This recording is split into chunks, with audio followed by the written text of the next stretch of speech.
आखिर क्यों अमेरिका और इजराइल जैसे देश भी ईरान से पंगा लेने से घबराते हैं? आखिर क्यों ईरान से दुनिया के सभी बड़े देश डरते हैं? आज के वीडियो में हम इसी मुद्दे पर बातचीत करने जा रहे हैं, तो वीडियो को लाइक और शेयर करना बिल्कुल भी ना भूलें और हाँ, चैनल को सब्सक्राइब जरूर कर दें। दोस्तों, एक लंबा वक्त गुजर चुका है जब 1 अक्टूबर 2024 के दिन ईरान ने फाइनली अपनी लंबी खामोशी तोड़ते हुए इजराइल पर एक बड़ा मिसाइल अटैक किया था। यह हमला सिर्फ एक मिसाइल हमला नहीं था, बल्कि एक बड़ा रणनीतिक कदम भी था जिसने मिडिल ईस्ट की राजनीति में एक नया मोड़ ला दिया। इस हमले ने जहां इजराइल को बड़ा नुकसान पहुंचाया, वहीं ईरान को अपनी शक्ति और काबिलियत साबित करने का मौका भी दिया।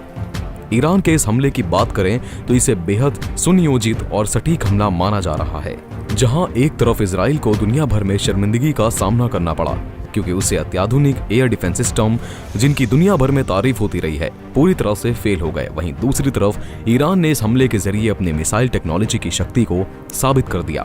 यह हमला इसलिए भी महत्वपूर्ण था क्योंकि पश्चिमी मीडिया लंबे समय से इजराइल के डिफेंस सिस्टम का गुणगान करता आ रहा था और ये दावा किया जा रहा था कि इजराइल के पास अजेय डिफेंस सिस्टम है, लेकिन इस हमले ने साबित कर दिया कि कोई भी अजेय नहीं है और ईरान ने दिखा दिया कि उसकी मिसाइल तकनीक सिर्फ हवाई बात नहीं है।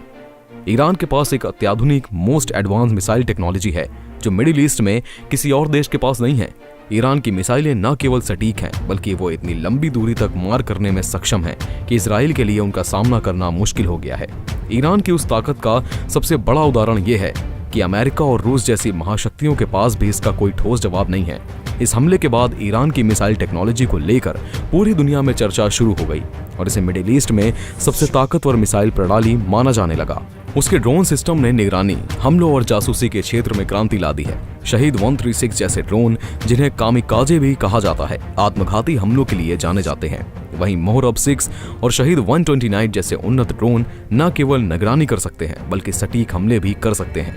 ईरान के पास अबाबील 3 और कासिफ 2 के जैसे ड्रोन भी हैं, जो कम दूरी पर हमले और निगरानी में माहिर हैं। इन ड्रोनों का उपयोग हौथी विद्रोहियों द्वारा सऊदी ठिकानों पर हमलों के लिए भी किया गया है। ड्रोन तकनीक के साथ ही ईरान की मिसाइल तकनीक ने भी उसे सामरिक बढ़त दी है। शहाब 3, फतेह 110 और गदर 110 जैसी मिसाइलें सैकड़ों से लेकर हजारों किलोमीटर तक के लक्ष्यों को भेदने में सक्षम है। शहाब 3 और गदर 110 जैसी लंबी दूरी की बैलिस्टिक मिसाइलें इजराइल और सऊदी अरब जैसे देशों के लिए गंभीर खतरा बन चुकी हैं। वहीं खुर्रम शहर और सज्जिल 2 जैसी उन्नत मिसाइलें जो 2000 किलोमीटर से अधिक दूरी तक मार कर सकती हैं, ईरान को और भी सामरिक शक्ति प्रदान करती हैं। मिसाइलों के साथ ड्रोन का एक साथ इस्तेमाल ईरान को जमीनी स्थिति की सटीक जानकारी और लक्ष्यों पर सटीक हमला करने की क्षमता प्रदान करता है।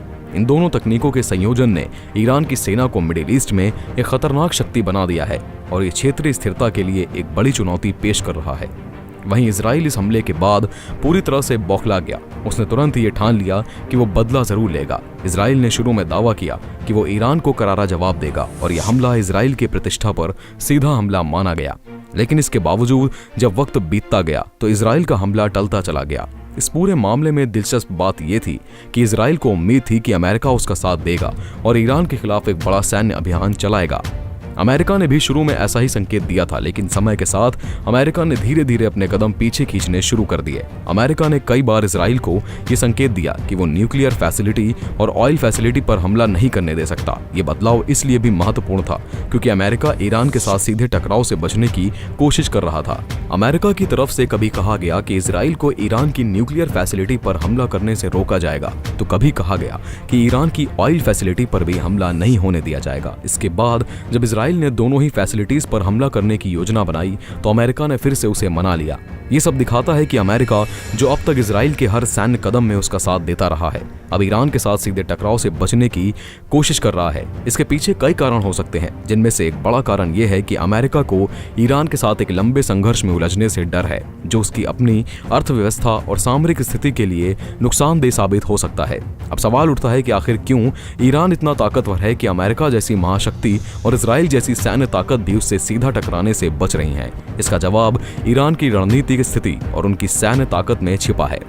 ईरान के पास न केवल उन्नत मिसाइल प्रणाली है, बल्कि उसके पास एक मजबूत एयर डिफेंस सिस्टम भी है।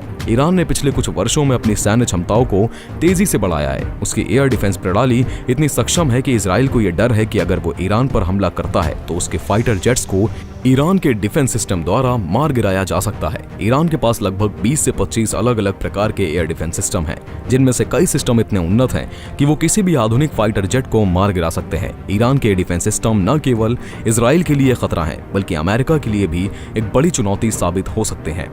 इनमें सबसे प्रमुख सिस्टम्स में से एक है S-300 और S-400 जो रूस द्वारा बनाए गए हैं। ये सिस्टम दुनिया के सबसे उन्नत एयर डिफेंस सिस्टम में से एक है और इनकी मदद से ईरान अपनी वायु सीमा की रक्षा कर सकता है। इसके अलावा ईरान ने अपने खुद के एयर डिफेंस सिस्टम भी विकसित किए हैं, जो रूस के सिस्टम से भी अधिक खतरनाक माने जाते हैं। ईरान की जियोग्राफिकल स्थिति भी उसकी ताकत का एक बड़ा कारण है। इजराइल के लिए ईरान पर हमला करना इसलिए भी मुश्किल है क्योंकि दोनों देशों के बीच काफी लंबा फासला है। इजराइल को ईरान पर हमला करने के लिए किसी पड़ोसी देश के एयर स्पेस का इस्तेमाल करना पड़ेगा, जो कि फिलहाल संभव नहीं है। सऊदी अरब और जॉर्डन जैसे देशों ने पहले ही साफ कर दिया है कि वो अपने एयर स्पेस का इस्तेमाल ईरान के खिलाफ हमले के लिए नहीं करने देंगे। सऊदी अरब को तो ईरान की तरफ से साफ चेतावनी मिल चुकी है कि अगर उसने ऐसा किया तो उसकी ऑयल फैसिलिटीज पर हमला किया जाएगा। इसी तरह जॉर्डन भी अपने एयर स्पेस का इस्तेमाल नहीं करने देना चाहता है। ऐसे में इजराइल के पास ये विकल्प नहीं बचता है कि वो सीधे ईरान पर हमला कर सके। इस पूरे मामले में ये स्पष्ट होता है कि मिडिल ईस्ट में ईरान और इजराइल के बीच टकराव भविष्य में और भी गहरा हो सकता है, लेकिन फिलहाल ईरान की सैन्य ताकत और उसकी जियोग्राफिकल स्थिति ने इजराइल को पीछे हटने पर मजबूर कर दिया है। इजराइल के लिए सबसे बड़ी चुनौती यह है कि वो किस तरह से ईरान पर हमला करेगा, क्योंकि उसके पास न तो पड़ोसी देशों का समर्थन है और न ही अमेरिका पूरी तरह से उसके साथ खड़ा है। टर्की के बारे में भी स्थिति साफ नहीं है। टर्की और इजराइल के बीच रिश्ते हाल के वर्षों में बिगड़े हैं और टर्की ने इजराइल के खिलाफ कड़ी प्रतिक्रिया दी है। इसके बावजूद टर्की एक नाटो सदस्य है और ऐसे में ये देखना दिलचस्प होगा कि अगर भविष्य में कोई बड़ा टकराव होता है तो नाटो इस मामले में क्या रुख अपनाता है। कुल मिलाकर ईरान और इजराइल के बीच ये टकराव सिर्फ एक शुरुआत है। आने वाले समय में दोनों देशों के बीच तनाव और भी बढ़ सकता है, लेकिन फिलहाल ईरान ने अपने मिसाइल हमले और सैन्य ताकत से इजराइल को पीछे हटने पर मजबूर कर दिया है। इस टकराव का भविष्य क्या होगा ये कहना मुश्किल है, लेकिन इतना जरूर है कि ईरान की ताकत और उसकी रणनीतिक स्थिति ने इजराइल और अमेरिका दोनों के लिए एक बड़ी चुनौती खड़ी कर दी है। अब यह देखना होगा कि आने वाले समय में इस टकराव का अंत किस रूप में होता है और कौन से देश इस संघर्ष में शामिल होते हैं। लेकिन एक बात तय है कि ईरान की सैन्य ताकत और उसकी मिसाइल टेक्नोलॉजी ने दुनिया को एक नया संदेश दिया है कि वो किसी भी चुनौती का सामना करने के लिए तैयार है। दोस्तों, आपको क्या लगता है कि क्या इजराइल और ईरान के बीच सीधे टकराव की स्थिति बन सकती है, और अगर ऐसा हुआ तो इसका दुनिया की अर्थव्यवस्था पर क्या फर्क पड़ेगा? अपने विचार हमें कमेंट में जरूर लिखें। वीडियो को लाइक और शेयर करना बिल्कुल भी ना भूलें। धन्यवाद।